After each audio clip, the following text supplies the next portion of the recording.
ஒரு கிழிந்த துணி, அதற்கு பின்னால் இருந்த கர்ம ரகசியம். திருச்சி பக்கத்து இருக்கிற ஒரு கிராமத்தில் மகா பெரிவா முகாமிட்டு இருந்த காலம் அது. ஒரு சமயத்தில் ஒரு நாள் கும்பகோணத்திலிருந்து நடுத்தர குடும்பத்தை சேர்ந்த ஒரு மாமி ஒருத்தரும் மகானை தரிசிக்க வந்திருந்தா. மகானை பார்க்க அந்த சமயத்தில் ஒரு நாள் கும்பகோணத்தில் இருந்து ஒரு நடுத்தர குடும்பத்தை சேர்ந்த மாமி ஒருத்தரும் மகானை தரிசிக்க வந்திருந்தா. பார்ப்பதற்கு சர்வ லட்சணமாக இருந்தாலும் அவளுடைய முகத்தில் ஏதோ ஒரு சோகம் அப்பிண்டு இருந்தது. எல்லாருக்குமே அந்த சோகம் என்னமோ இருக்குமோ அப்படின்ற ஒரு சந்தேகமும் எழுப்பியது. வரிசையில் நின்றுண்டு தன்னோட முறை வந்ததும் பெரியவாளை நமஸ்காரம் பண்ணின அந்த மாமி, பெரியவா, எனக்கு ஒரு மனக்குறை இருக்குது அப்படின்னு தயக்கத்தோடு சொன்னான். அதை புரிஞ்சிட்ட மகா பெரியவா, பரவாயில்லை, என்னன்னு சொல்லு அப்படின்னு கேட்டார். மகா பெரியவா, எனக்கு கல்யாணமாகி 5-6 வருஷம் ஆறுது.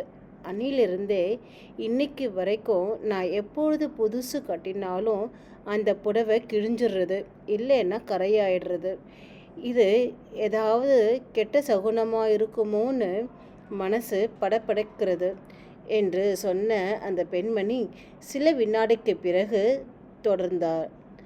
பண்டிகை நாள் அன்னைக்கு, விசேஷ நாள் அன்னைக்கும், இல்லை சாதா நாளாக இருந்தாலும், என்னைக்கெல்லாம் நான் புது புடவை கட்டுறேனோ அன்னைக்கெல்லாம் கிளியறது, அப்படி இல்லைன்னா கரை பட்டுடுறது. இதோ பாருங்க, நான் இப்போ கட்டின்னு வந்த புடவை கூட புது புடவை தான்.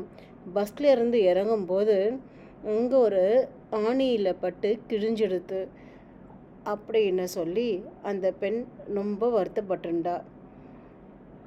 இப்படி நடக்கிறது ஏதாவது தோஷமா, இல்லை ஏதாவது கெட்டது நடக்க போகிறதுன்ற ஒரு அறிகுறியா?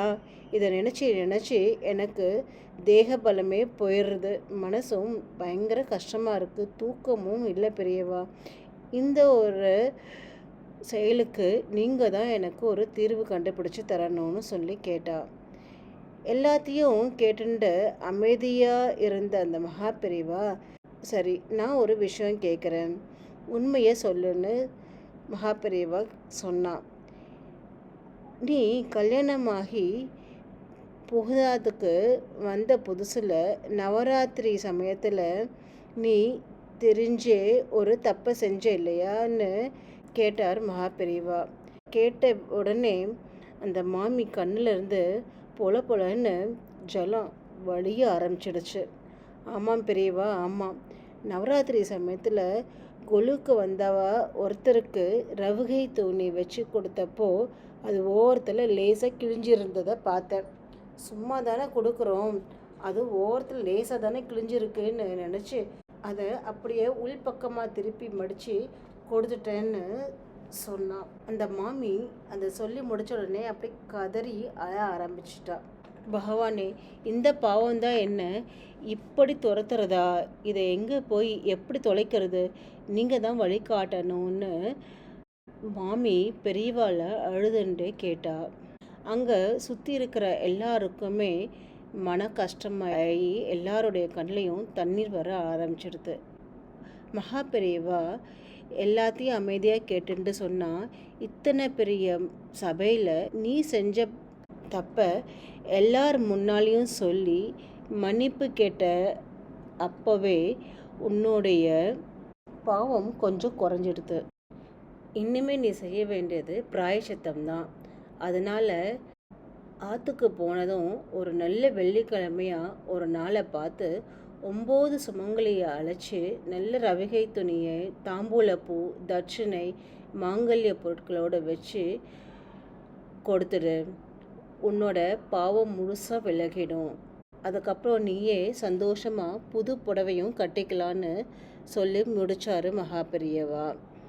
மன நிறைவோட பெரியவாளை மறுபடியும் நமஸ்காரம் செய்துட்டு பிரசாதம் வாங்கிட்டு புறப்பட்டா அந்த பக்தை. புதுசு உடுத்தும் போதெல்லாம் அந்த பிரச்சனை ஏற்படலை. அபார கருணா சிந்தும் ஞானானந்தம் சாந்த ரூபிம் ஸ்ரீ சந்திரசேகர குரு பிரணமாமி முதான்வகம். ஜெய ஜெய சங்கர ஹர ஹர சங்கர மகாபெரிவா சரணம். ஹரஹர சங்கர ஜெய ஜெய சங்கர சிவ சிவ சங்கர காஞ்சி சங்கர காமகோட்டி சங்கர காமாட்சி சங்கர. ஸ்ரீ குருவே சரணம், குருவே துணை, ஸ்ரீ குருவே போற்றி.